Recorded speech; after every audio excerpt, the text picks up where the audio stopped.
Kalau engkau punya masalah, kata Allah, sekecil apapun, di rumah tangga kah, di kantor kah, kehidupan sosial kah, kata Allah, ayo sebut, minta kepada Allah, berdoa. Doa disebut dengan zikir. Zikir itu semua kegiatan yang membuat kita ingat Allah. Zikir. Baca Quran, zikir. Dalilnya Quran surah ke-15 ayat 9. Inna nahnu nazzalna dzikra. Kami turunkan Al-Quran sebagai zikir. Menghafal Quran, zikir.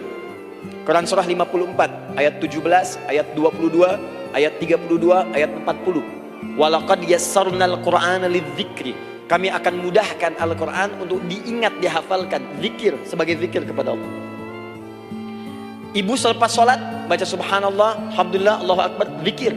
Quran surah keempat ayat 103. Fa'idha qadaitumus salata fadhkurullah. Maka jika anda telah tuntas mengerjakan sholat, segera berzikir kepada Allah. Sholat sendiri zikir.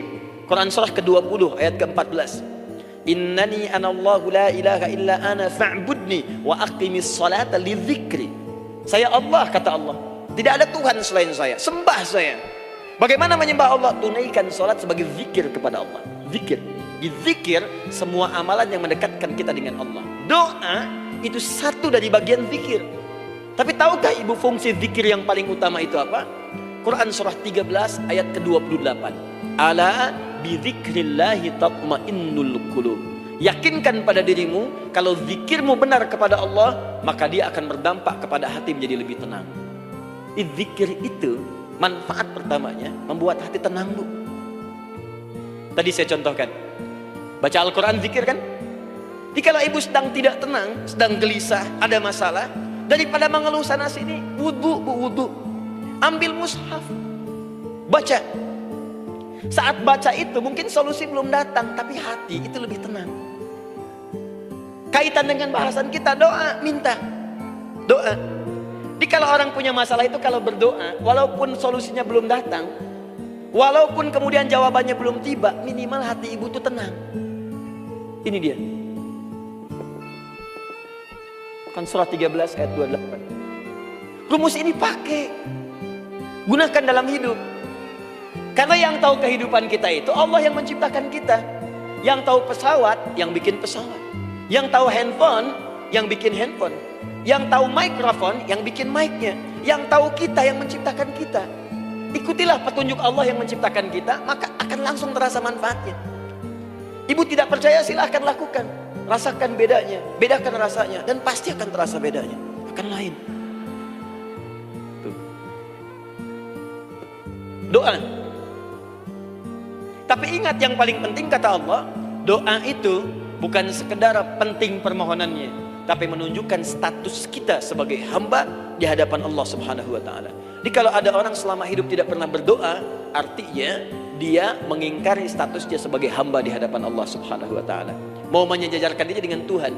Kan yang tidak pernah meminta itu Tuhan. Allah yang memberikan. Kalau manusia beda, pasti minta. Artinya kalau ada manusia nggak pernah minta, seakan-akan bahasa halusnya, kamu ini ngaku jadi Tuhan. Saya tempatkan kau di neraka jahanam yang paling bawah. Jahanam itu, Bu, belum masuk saja sudah terasa. Terasa. Buka ibu Quran surah misalnya ke-40 Ghafir, ya, ayat 45 sampai dengan 47-nya. Sebelumnya lagi lihat Quran surah ke-8 ayat ke-50. Itu penghuni neraka, Bu, yang bukan jahanam, yang bukan jahanam saja. Penghuni neraka itu kalau mau meninggal itu dipukulin dulu malaikat. Depan belakangnya. Ayo, kamu keluar, keluar. Lama amat keluarnya rohnya katanya. Takut karena nggak punya bekal. Kan maaf ya, kaidah mengatakan orang nggak punya bekal itu takut pulang, apalagi orang merasa salah. Anak ibu berbuat kesalahan, mau pulang takut kan? Takut. Jadi kalau ada anak takut pulang, salah dia. Salah. Kemana anak nggak pulang-pulang, pasti ada yang salah karena nggak berani pulang. Jangankan salah, nggak punya bekal saja, malu pulang. Lihat ibu waktu Ramadan usai mau mudik Idul Fitri, kan pada mudik kan? Kenapa mau mudik dan senang mudik? Karena punya bekal, Bu. Dikumpul-kumpulkan tuh selama 11 bulan untuk 1 bulan saja. Itu pun paling berapa hari? Kumpulin. Terus telepon keluarga, insya Allah aku pulang hari ini. Wah, senang semuanya. Padahal mudiknya cuma pakai motor, Bu. Motornya bebek, bekalnya singa. Serius saya, motor bebek bekal singa, ada kardus belakangnya. Tulisin, terus tambah pelepah pisang buat begini. Belakangnya ditulisin, aku pulang sayang. Jalan mudik. Terus yang di rumah kan senang nerimanya. Kenapa? Karena ada yang pulang dan bawa bekal. Saya pernah tanya pada seseorang, kenapa anda nggak mudik? Nggak ada bekal Ustadz, nggak ada bekal, malu pulang. Kebayang nggak saat pulang menghadap Allah nggak punya bekal? Malu pulang, apalagi punya banyak salah. Jadi nggak mau keluar rohnya. Malaikatnya geram, dipukul sama malaikat. Pukul depannya, pukul depan. Kamu ini cepat keluar, cepat keluar, cepat keluar. Keluar, keluar, keluar, keluar, keluar. Malu pulang. Tapi kalau punya bekal enak. Dan yang nyambut langsung malaikat. Bahkan nanti ada satu amalan saat dikerjakan, itu orang ini sudah masuk surga, tapi semua malaikat di semua pintu surga yang 8 itu datang mengunjungi dia mengucapkan selamat. Itu ada di Quran surah 13 ayat 24. Salamun alaikum bima sabartum fa ni'ma uqbad dar. Selamat ya saat di dunia sabar mencari bekal, dan ini bekal terbaik yang kamu dapatkan. Silahkan nikmati surga yang kamu rindukan itu. Ini nikmat-nikmatnya tempat yang pernah nanti kamu kunjungi. Dan tinggal abadi di situ. Yang nyambut malaikat. Bayangkan semua malaikat, Bu. Semua malaikat dari pintu surga datang nyambut dia. Wah, Masya Allah, malaikat Jibril, Israfil, malaikat maut. Maaf ya, dicabut kemarin. Biasa, selamat, selamat, selamat, selamat, selamat. Dunia aja kalau ada yang nyambut senang kan? Rumah dicat, datang sambut depan rumah, semua hidangan ada. Oh, Masya Allah. Bahkan yang tidak ada jadi ada. Luarnya kongguan, dalamnya rangginang gitu kan. Wah, itu semua. Paham ya? Ah, jadi ini bagian pertama. Jadi kita katakan kenapa manusia mesti berdoa?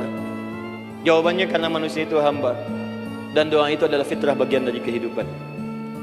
Kenapa manusia mesti berdoa? Karena ada komitmen dari Allah. Setiap dia mendapatkan sebuah persoalan, maka Allah akan jawab dan berikan jawaban dari semua persoalannya. Jalan mendapatkan jawaban itu adalah doa.